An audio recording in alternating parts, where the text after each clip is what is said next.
Selamat pagi Bapak Ibu dosen penguji. Hari ini, hari Rabu, 18 Agustus 2021, saya akan melakukan praktik uji kinerja. Bapak Ibu dosen penguji, hari ini tanggal 18 Agustus 2021, saya Karuli Togatoro, mahasiswa PPG dalam jabatan Angkatan 2 Universitas Sriwijaya, akan melaksanakan praktik ujian kinerja yang bertempat di SMA Negeri 1 Olai Parida. Demikian Bapak Ibu dosen penguji. Terima kasih.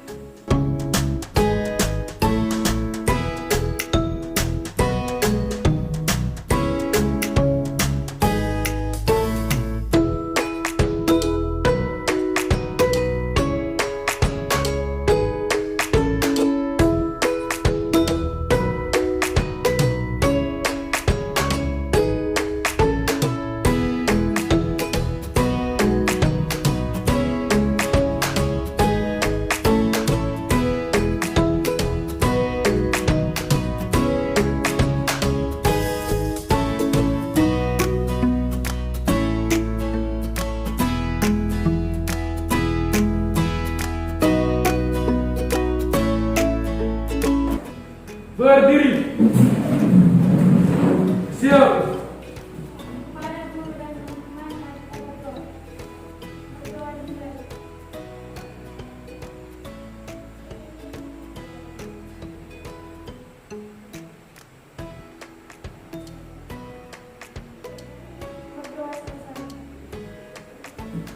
Kepada ibu guru kita, bersalam. Baik, selamat pagi anak-anak. Nah, sebelum duduk, nih bagaimana nih kerapiannya? Coba dicek dulu. Dasinya udah rapi, bajunya sudah, dari belakang sudah, sudah ya. Baik, coba dicek lagi ruangan kita, bagaimana? Udah bersih? Sudah ya. Baik, kalau sudah bersih, silakan duduk anak-anak.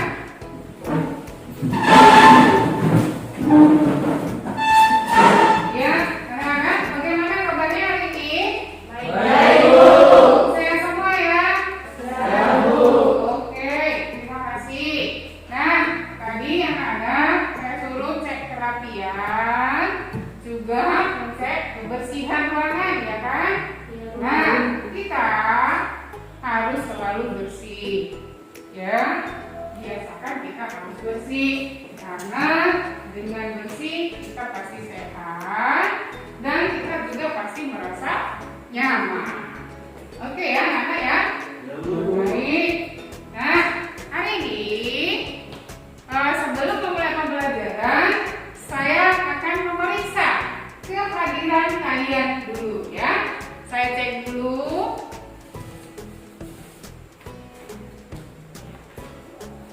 Hadirin ada? Hadir, Bu. Hadir. Ini? Hadir, Bu. Hadir. Sandra? Hadir, Bu. Tommy? Hadir, Bu. Ira? Hadir, Bu. Fania? Oke, baik ya. Berarti hari ini semuanya hadir sesuai dengan jumlah yang seharusnya hadir hari ini. Baik anak-anak, selama proses pembelajaran kita hari ini, kita harus tetap ikuti protokol kesehatan ya. Jangan lupa masker yang dipakai, tetap jaga jarak.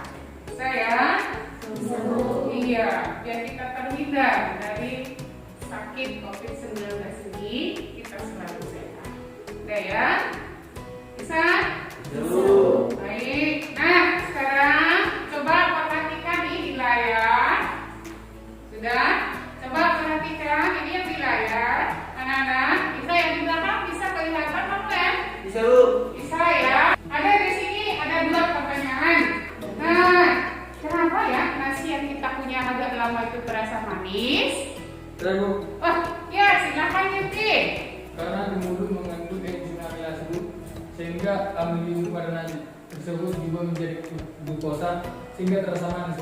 Oh, benar ya, karena enzim. Bagus sekali. Kita lanjutkan pertanyaan yang kedua. Mengapa ya daging kita simpan di lemari es itu tidak cepat membusuk? Halo, Ya, Mas, silakan. mungkin karena suhu di luar es terasa dingin. Iya, karena suhu di lemari es terasa dingin. Nah, semua pertanyaan-pertanyaan tadi berkaitan dengan materi kita hari ini, yaitu mengenai energi. Perhatikan di sini. Adapun tujuan pembelajaran yang harus kalian capai hari ini, ya, lihat di tayangan. Yang pertama, tujuannya kalian mampu menganalisis kaitan antara metabolisme dan enzim. Bagaimana anak-anak, paham ya? Baik, kita lanjutkan berikutnya. Kenapa kita harus belajar materi enzim ini? Anak-anak, coba perhatikan ke sini. Dari segi keilmuan, kalian akan mengetahui, ya, apa fungsinya dalam metabolisme, bagaimana sifatnya, cara kerjanya, dan faktor yang mempengaruhi cara kerja enzim. Dari segi, ya, aplikasi atau penggunaan dalam kehidupan kita. Contoh, bisa digunakan sebagai bahan campuran untuk kosmetik, sebagai campuran deterjen, sebagai pupuk, ya, namanya ekoenzim. Kita lanjut ya. Adapun garis besar pembelajaran kita hari ini, saya akan menampilkan artikel, ya, artikel permasalahan. Lalu kalian akan praktikum. Setelah praktikum, kalian nanti diskusikan hasil pembahasan dari praktikum tadi dan nanti akan dipresentasikan. Nah, yang paling penting anak-anak, selama proses pembelajaran ini juga saya akan melakukan penilaian untuk mengetahui kemampuan awal kalian tentang enzim ini. Silakan dijawab dulu sekarang.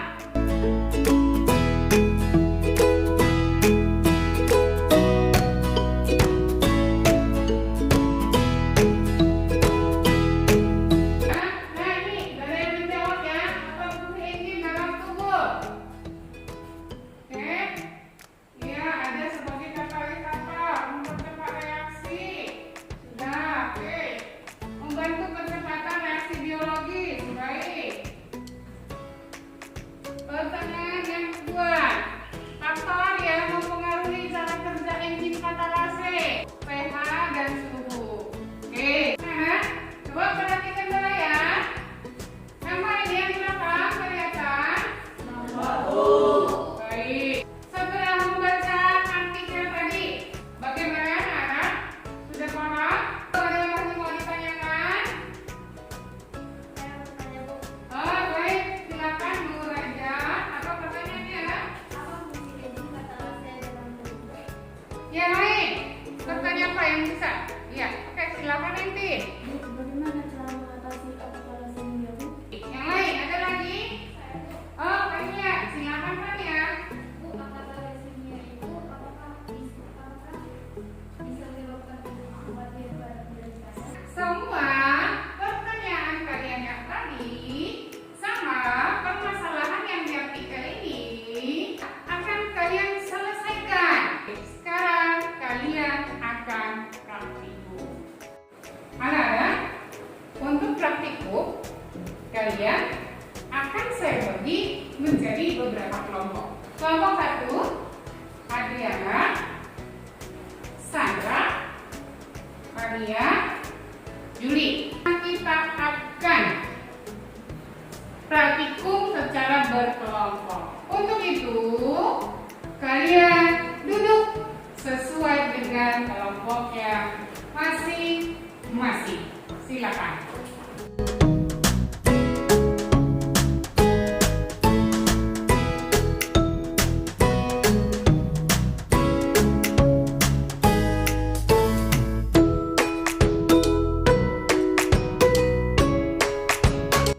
Anak-anak, kita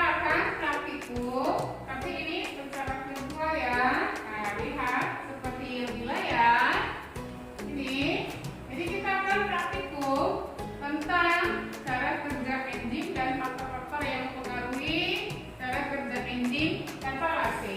Sebelumnya, saya akan membagikan LKPD. Dan jadi kalian ikuti nanti prosedur yang ada di LKPD. Nah, ini juga tadi seperti yang Ibu sampaikan, penilaian praktikum hari ini kalian sendiri yang menilai teman kalian. Ya, saya akan ada kasih lembarannya juga. Jadi di sini kalian tulis, misalnya Adriana menilai si Pania, nah gitu ya. Kemudian apa yang perlu kalian nilai? Di sana sudah ada rubriknya ya. Sikapnya bagaimana, apakah teliti dan lain-lain. Lihat nanti. Akan saya bagikan LKPD-nya.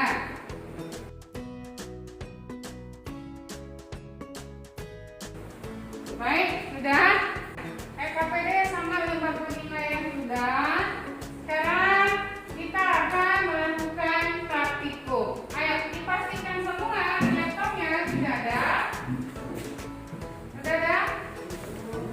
Coba dicek dulu. Iya, ini sudah ada ya. Sudah bisa? Sudah bisa. Oke, ini bagaimana? Sudah dapat? Sudah muncul. Baik, kelompok ini, kelompok berapa ini? Tiga. Nah, bagaimana kelompok 3? Sudah ya, sudah dapat. Kelompok 4. Kelompok 1. Oh, baik. Kalau sudah terbuka web virtualnya, sekarang mari kita cek dulu alat dan bahan apa yang harus kita perlukan dalam praktikum enzim katalase ini. Di situ ada apa? Apa? Iya benar, ada tabung reaksi. Apa lagi? Senyawa H2O2. Baru ada lagi pipet tetes ya. Baik, silakan dimulai praktikumnya. Lihat prosedurnya. Kalau ada yang tidak dipahami, tanyakan sama ibu ya.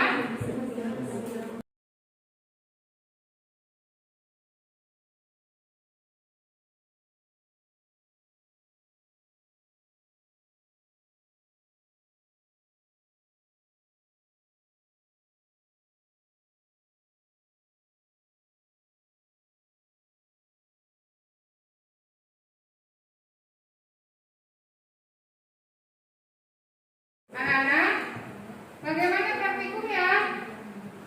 Bisa? Lancar semua? Bisa ya, ini juga sudah. Bagaimana praktikumnya? Sudah siap? Sebentar lagi? Sebentar lagi. Ini, kelompok ini bagaimana? Bentar lagi. Ada yang kesulitan? Tidak, kita semua ya. Baik, saya tunggu sebentar lagi ya. Ayo, silakan lanjutkan praktikumnya. Anak-anak, bagaimana praktikumnya? Sudah siap ya? Sudah? Sudah, Bu. Baik, sekarang setelah selesai praktikum, kalian ya sudah isi tabelnya? Sudah. Kalian sekarang berdiskusi untuk membahas hasil praktikum kalian tadi. Ya, kalian bahas apa hubungannya dengan pertanyaan-pertanyaan tadi, juga yang di artikel. Bisa? Baik, silakan diskusi anak-anak. Saya kasih waktunya. Ayo diskusi.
Baik, diskusinya telah selesai ya, anak-anak.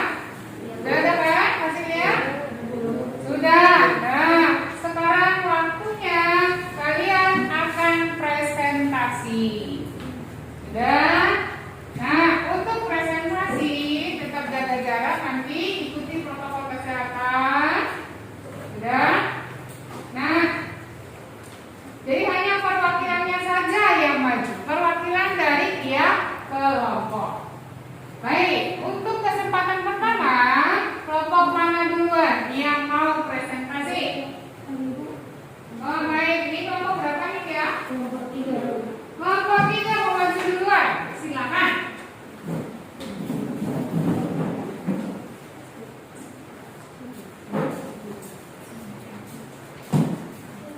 Iya, itu udah spidolnya. Mau tulis yang biru ya, pakai yang biru, yang hitam udah habis tinta ya.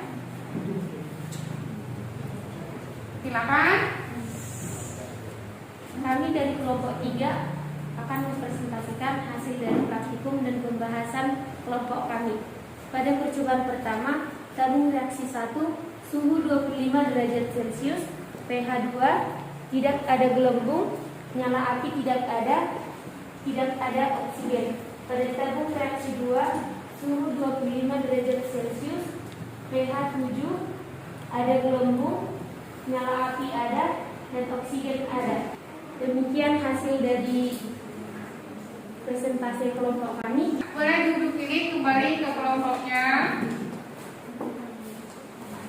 Silakan. Ada tadi yang mau bertanya? Baik, silakan Juli. Ya, apa yang mau ditanyakan ke kelompok 3? Jelaskan bagaimana cara kerja enzim itu. Coba lagi. Jelaskan bagaimanakah cara kerja enzim itu. Baik, pertanyaan di Juli. Jelaskan kalian dulu. Bagaimana cara kerja enzim itu? Siapa yang bisa menjawab? Baik, Mama Ada, silakan. Ya?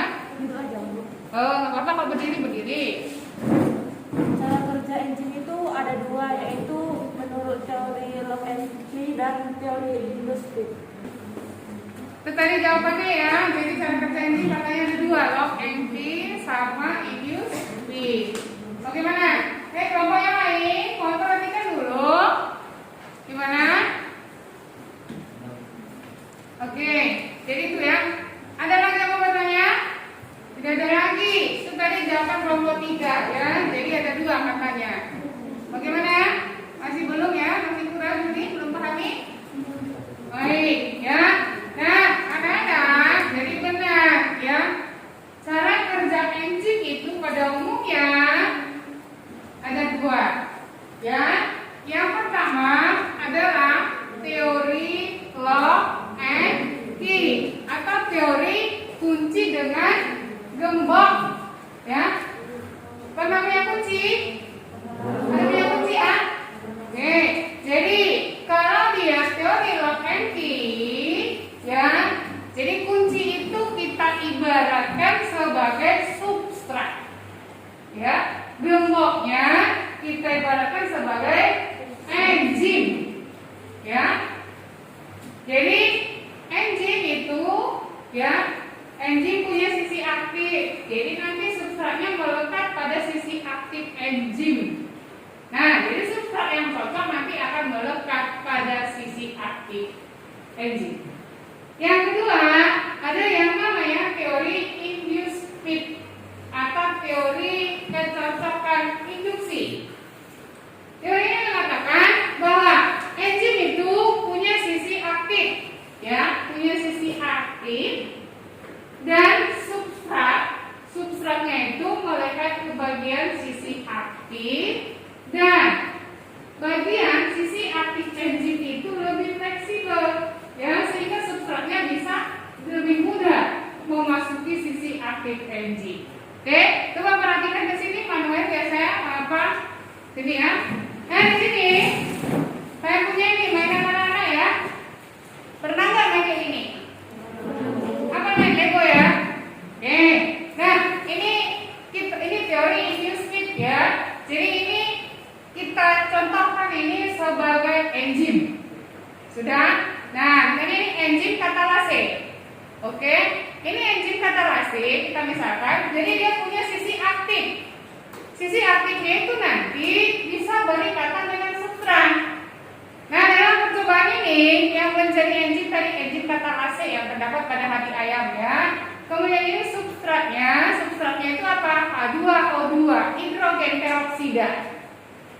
Sisi aktif enzim ini akan ditempeli oleh substrat H2O2. Sudah, nanti akan melekat ya. Ini namanya enzim kompleks substrat. Ya. Jadi hasilnya nanti mengkatalisis. Enzim katalase mengkatalisis hidrogen peroksida ini tadi. Jadi nanti dia menghasilkan yang namanya produk. Ya. Jadi produknya itu apa? H2O dengan oksigen. Jadi nanti setelah selesai diubah H2O2 tadi menjadi hidrogen, H2O2 dengan oksigen, maka enzimnya akan lepas sehingga terbentuk produk baru. Sudah? Bisa ya? Seperti itu cara kerja enzim. Baik, tadi kelompok 3 sudah presentasi ya, grup ya. Sekarang kita lanjutkan presentasi berikutnya. Kelompok siapa yang maju? Mana? Oke, pilih mereka dulu ya. Kelompok berapa nih? Silakan. Ayo, segera perwakilannya. Segera maju.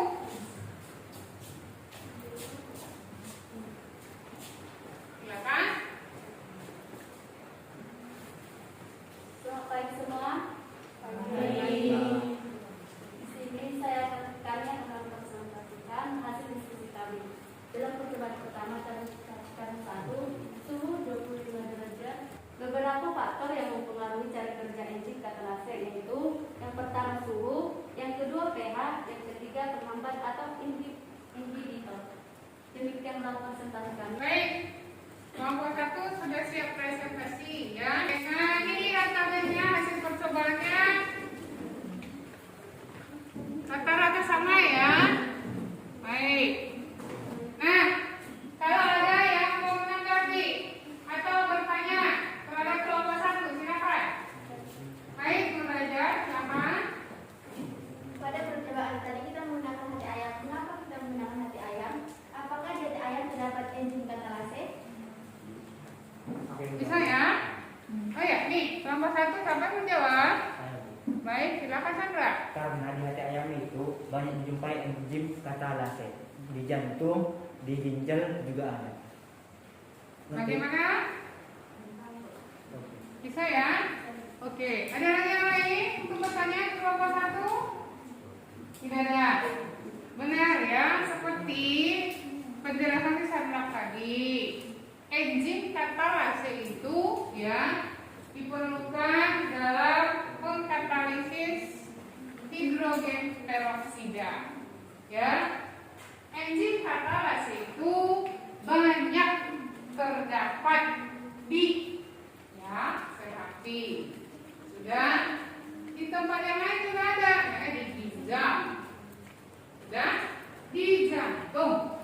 Tapi yang paling banyak itu dijumpai di hati. Ya, kelompok 1 tadi sudah presentasi. Oke, good ya. Nah, kita lanjutkan presentasi kita. Kelompok siapa yang maju lagi? Tinggal satu. Oh ya. Ini. Nah, ini aja duluan ya. Oke, kelompok berapa? Kelompok 2. Kelompok 2 segera maju. Perwakilannya. Ayo. Pada saat presentasi tolong suaranya nih volumenya ya, biar kedengaran sama yang lain. Ya, kenapa? Selamat pagi teman-teman. Pagi. Kami dari kelompok 2 ingin mempresentasikan hasil diskusi kami mengenai praktikum untuk memecahkan masalah aplikan tersebut. Nah, kesimpulan yang kami dapat dari hasil praktikum tersebut adalah yang pertama, enzim katalase banyak ditemukan di hati, misalnya di hati ayam. Yang kedua, enzim katalase berfungsi mengkatalisis H2O2 atau hidrogen peroksida menjadi H2 dan O2. Yang ketiga, hidrogen peroksida adalah hasil dari metabolisme dalam tubuh. Yang keempat, Beberapa faktor yang mempengaruhi cara kerja enzim katalase adalah: yang pertama, suhu. Jika suhu terlalu dingin atau terlalu panas, enzim katalase tidak bekerja.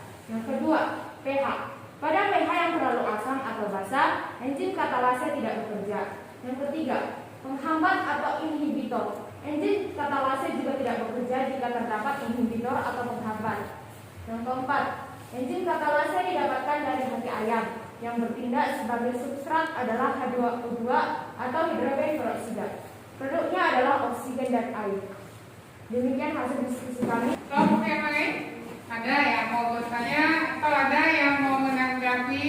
Silakan. Baik, ini dari Fania ya. Ada pertanyaan? Baik, silakan. Mengapa H2O2 harus dikatalisis? Mengapa H2O2 harus dikatalisis? Nah, itu pertanyaan Fania. Kelompok ini tadi kelompok berapa? Kelompok 2. Ada yang bisa menjawab? Kamu ya? Baik, silakan kami berdiri. Karena H2O2 merupakan hasil sampingan dari metabolisme yang bersifat racun, maka H2O2 harus diubah menjadi hidrogen dan oksigen. Nah, baik. Jadi tadi saya kasih dulu pembuatannya. Kenapa H2O2 hidrogen peroksida gitu ya harus dikatalisis oleh si enzim katalase ya. Tadi sudah dijawab Finomi, sudah benar ya. Jadi memang H2O2 itu harus dikatalisis menjadi apa tadi? Hidrogen ya, H2O ya. Itu tadi hasil presentasi kelompok 2 ya. Kemudian kita lanjutkan lagi kelompok yang terakhir ya. Tinggal satu kelompok lagi yang presentasi kelompok 4. Oke, silakan langsung maju perwakilannya.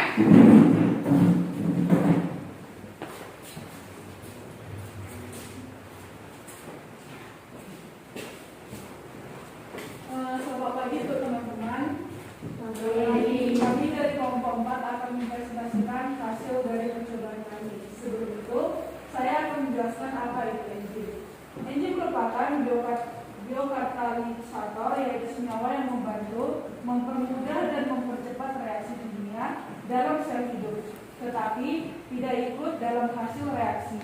Salah satu contoh enzim tersebut adalah enzim katalase yang mengkatalisis senyawa hidrogen peroksida menjadi H2O dan oksigen.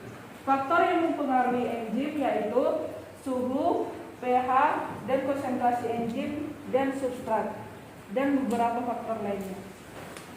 Sekian dari presentasi kami. Jika ada pertanyaan, silakan. Terima kasih. Baik, demikian presentasi ya. Ada yang mau menanggapi atau ada yang mau bertanya? Cynthia, baik. Silakan Cynthia. Saya Cynthia dari kelompok 3 ingin bertanya kepada kelompok 4. Mengapa kita harus mengonsumsi makanan yang sehat dan bergizi setiap hari? Jelaskan hubungannya dengan materi enzim yang kita pelajari. Ya, ini kelompok yang presentasi tadi bisa menjawab. Silakan. Saya akan menjawab pertanyaan dari kelompok 3. Kita harus mengonsumsi makanan sehat dan bergizi setiap hari karena tubuh kita memerlukan nutrisi yang akan membantu dan menjadi bahan komponen enzim.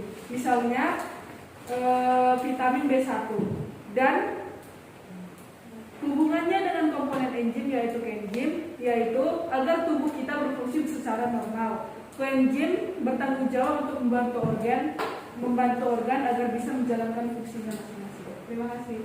Oke, baik. Semuanya sudah presentasi ya. Oke, nah karena sudah semua presentasi, kalian semua sudah hebat. Nah, lihat dulu tabel hasil pengamatan kalian ya, biar saya simpulkan.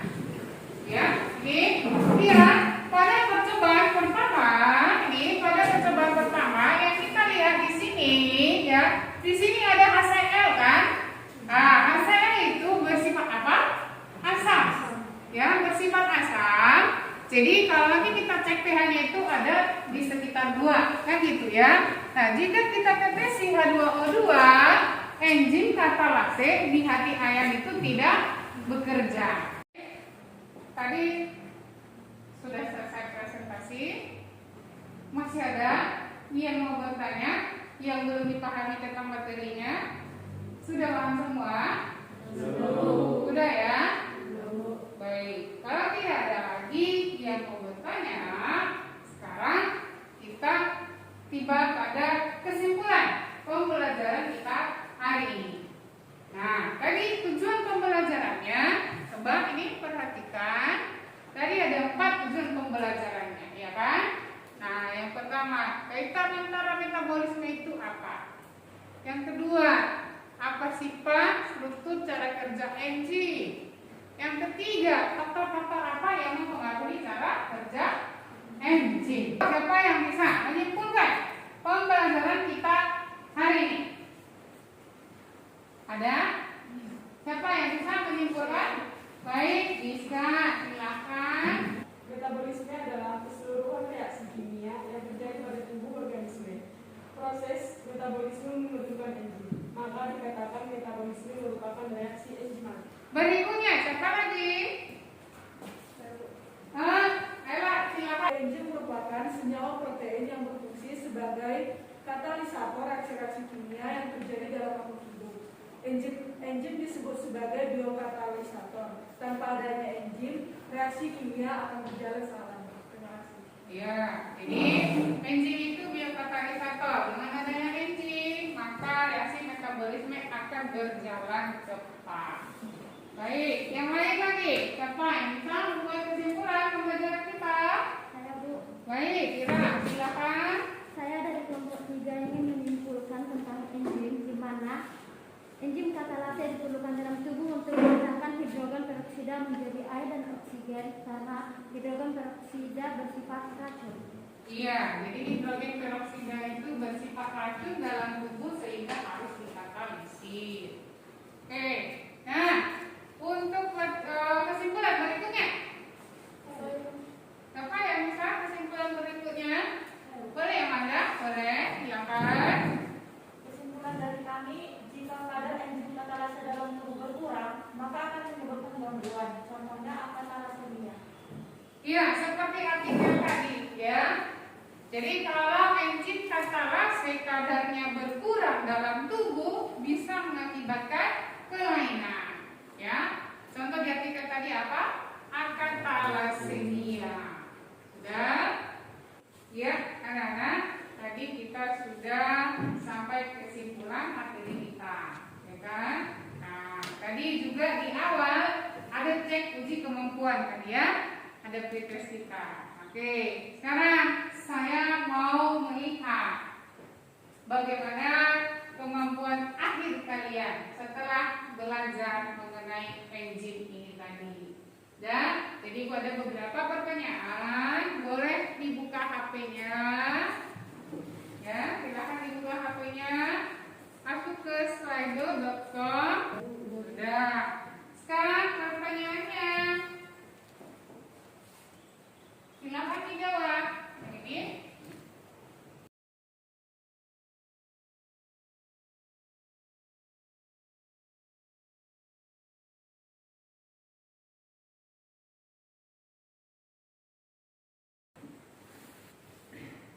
Baik, sudah ya, sudah semua, berarti sudah sama jawabannya, udah paham. Yang mempengaruhi itu pH suhu. Untuk penilaian pengetahuan, sudah.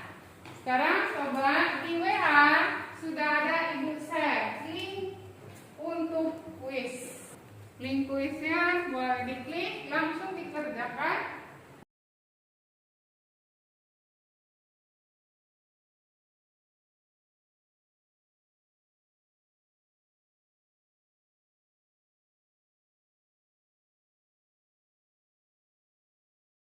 Baik anak-anak, tadi sudah evaluasi Google Formatiknya, Google-nya tadi dari ada jawabannya ya. Nah ini sudah ada jawabannya. Coba dilihat, ini hasil kuismu hari ini. Ya, nilainya sudah bagus-bagus. Udah ya. Saya kasih applause dulu untuk kita semua. Boleh tepuk tangan. Kemudian tadi waktu presentasi yang paling baik itu jatuh ke kelompok yang pertama. Ini kelompok berapa? Dua. Sama ya? Kelompok berapa nih? 4. Oke ya. Jadi yang paling apa tadi pas presentasi adalah kelompok 2 dan 4 yang paling bagus. Oke.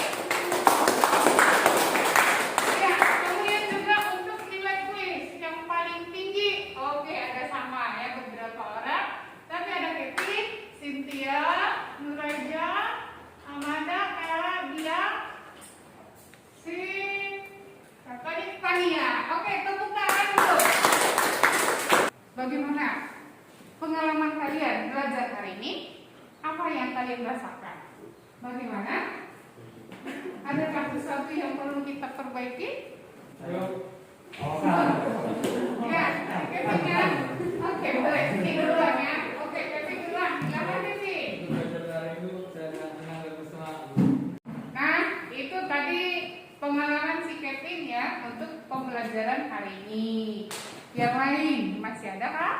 Atau boleh, Sandra silakan. Setelah melakukan praktek virtual tadi kan Bu, Ya. saya jadi pengen melakukan praktek langsung di laboratorium.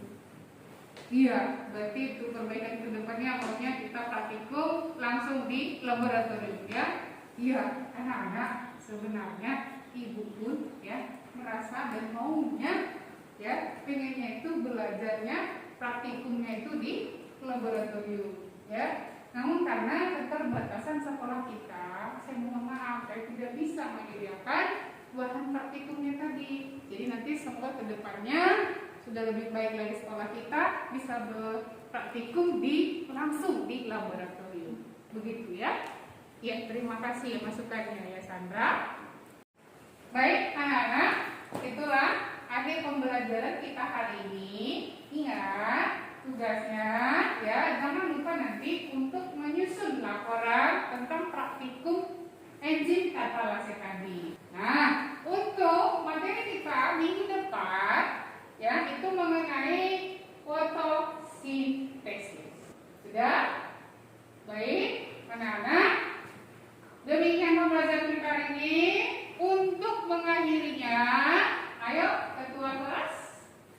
Bagi. Pada sini semua.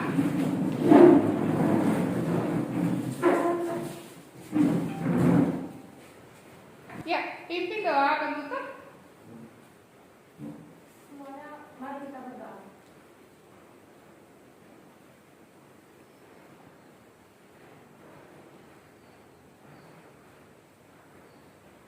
Doa selesai. Ya. Siap. Mari guru kita. Salam.